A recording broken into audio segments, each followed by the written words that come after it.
Hello, নমস্কার।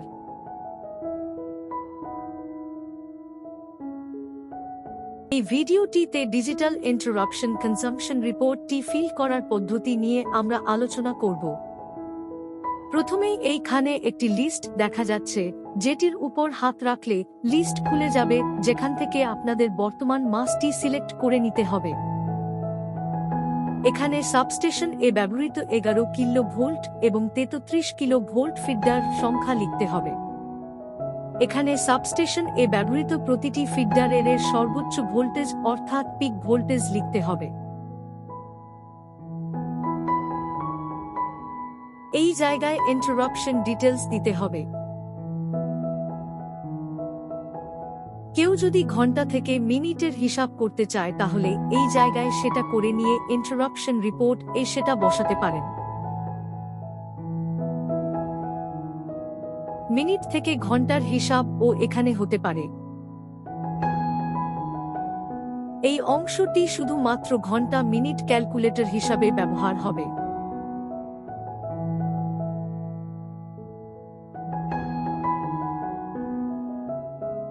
এখানে interruption details এর যোগফল এখানে আসবে। এখানে সাস্টেইন ফল্টের দিকে নজর রাখবেন। সাস্টেইন ফল্টের ডিটেলস নিচের ব্রেকডাউন লিস্ট ভরতে হবে।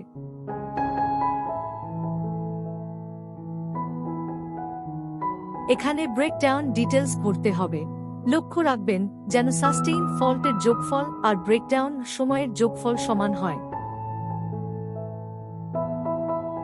এই জায়গায় প্রতিটি ফিডারের মাসের শেষ দিনের রিডিং ইউনিট বসাতে হবে। কোনো ফিডার এর সম্পর্কে কোনো কিছু জানানোর থাকলে সেটি এই জায়গায় সেই ফিডার এর সমান্তরাল ফাঁকা জায়গায় লিখতে হবে। কোনো ফিডার এর মিটার এর রিডিং যদি ঘুরে গিয়া থাকে তাহলে এখানে সেটা লেখা থাকবে।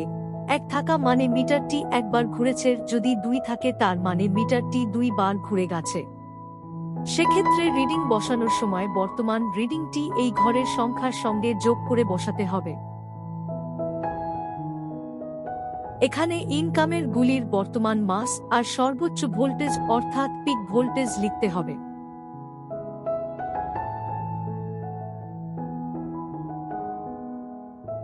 এই সাবস্টেশন মাসের যে দিন যে সময় সাবস্টেশন এর পিক লোড উঠেছিল ঠিক সেই দিন সেই সময় ইনকামার গুলোর পিক লোড বসাতে হবে। সঙ্গে যে দিন এবং যে সময় এটা ঘটেছিল সেটাও দিতে হবে।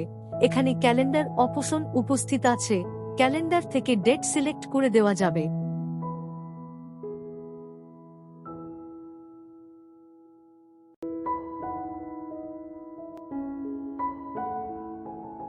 ব্রেকডাউন রিপোর্ট ভরার পর সেটি যদি সাস্টেইন ফল্টের সময়ের সঙ্গে না মিলে যায় তাহলে এই জায়গায় ব্রেকডাউন ম্যাচ হয়নি দেখাবে, আর যদি মিলে যায় তাহলে ব্রেকডাউন ম্যাচ হয়ে গেছে দেখাবে।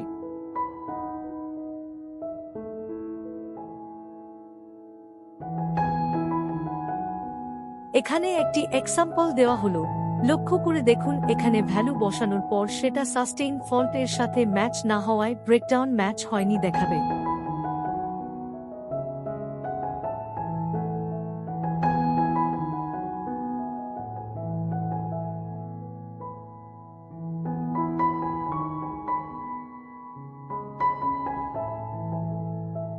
এখানে বাস ভোল্টেজ এবং সাবস্টেশন পিক লোড দিতে হবে। যদি কোনো ফিডার এর রিডিং ভুল হয় তাহলে এই জায়গায় লাল হয়ে থাকবে এবং কনজাম্পশন ম্যাচ করবে না। সব ডাটা ঠিকঠাক এন্ট্রি করলে এখানে সব লাল অংশগুলো সবুজ হয়ে যাবে।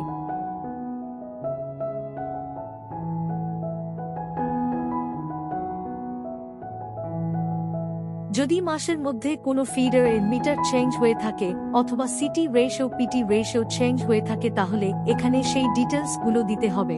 এখানে এই ডিটেলস গুলো ঠিকঠাক ভরলে তবেই কনজাম্পশন মিলে যাবে।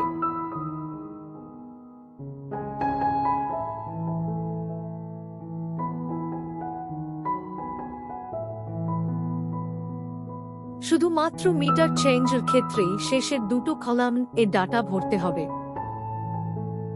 এবারে আমরা ডাটা ভরা অবস্থায় কিছু উদাহরণ দেখব। এটা শ্যামপুর সাবস্টেশনের ডিজিটাল ইন্টারাপশন কনজাম্পশন রিপোর্ট। আমরা দেখতে পাচ্ছি সমস্ত ডাটা ভরা হয়ে গেছে। প্রথমেই যে উদাহরণটা আমরা দেখব সেটা হলো মিটার রিডিং ঘুরে যাওয়ার উদাহরণ।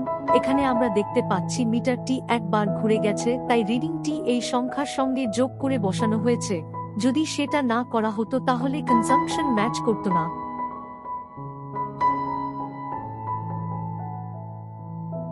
এই রিপোর্ট এ কনজাম্পশন এবং ব্রেকডাউন দুটোই ম্যাচ করে গেছে এবং কনজাম্পশন এর ঘরগুলো সবুজ রং হয়ে গেছে।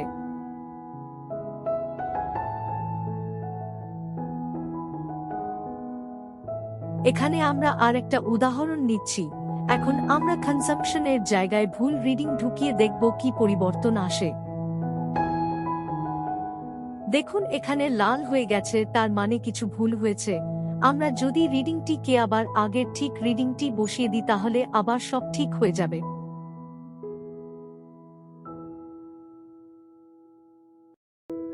দেখুন ঠিক হয়ে গেছে।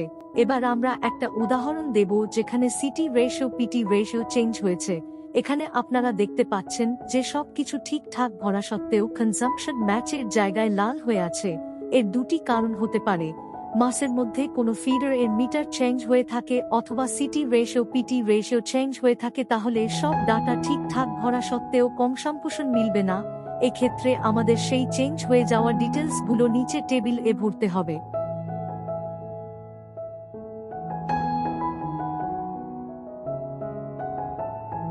এখানে লক্ষ্য করে দেখুন কি কি চাওয়া হচ্ছে, তার সবই এখানে স্পষ্ট করে লেখা রয়েছে।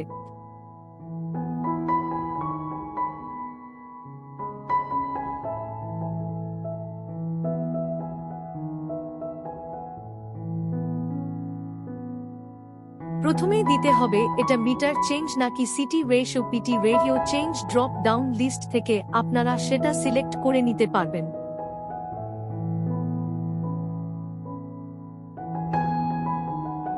এরপর আর একটি ড্রপআউন মেনু থেকে যে মিটারটি বর্তমানে লাগানো আছে তার ইউনিটটি সিলেক্ট করে নিতে হবে। যদি মিটার চেঞ্জ হয়ে থাকে তাহলে এটি নতুন মিটার এর ইউনিটটি হবে। সিটি রেশিও পিটি রেশিও চেঞ্জের ক্ষেত্রে পুরনো মিটার এর ইউনিটটি সিলেক্ট করতে হবে। এরপর ক্যালেন্ডার থেকে যে দিনটিতে মিটার অথবা CT ratio PT ratio change হয়েছিল সেই দিনটি সিলেক্ট করতে হবে।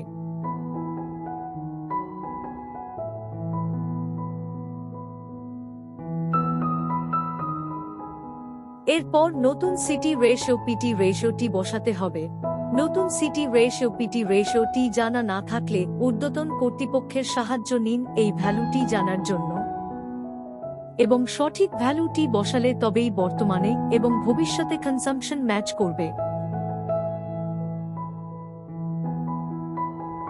এরপর মিটার অথবা CT ratio PT ratio change এর আগের মুহূর্তে মিটারটিতে যে লাস্ট রিডিংটি উঠেছিল সেটা বসাতে হবে।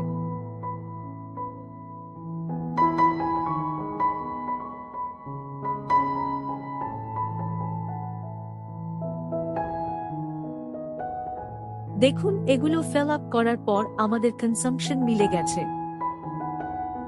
এখনো অবধি যে কোটি ফিল্ড ফিল আপ করা হলো সেগুলি মিটার অথবা CT ratio PT ratio change দুটি ক্ষেত্রেই প্রযোজ্য। এরপর যে দুটি ফিল্ড আছে সেগুলি শুধুমাত্র মিটার চেঞ্জের ক্ষেত্রে প্রযোজ্য। এর পরের ফিল্ড এ নতুন মিটার এর নম্বর এবং তার পরের ফিল্ড এ নতুন মিটার লাগানোর সময় তার ইনিশিয়াল রিডিংটি লাগবে। আশা করি ভিডিওটি শিক্ষামূলক হয়েছে। সবাইকে নমস্কার জানিয়ে বিদায় নিচ্ছি। ভালো থাকবেন।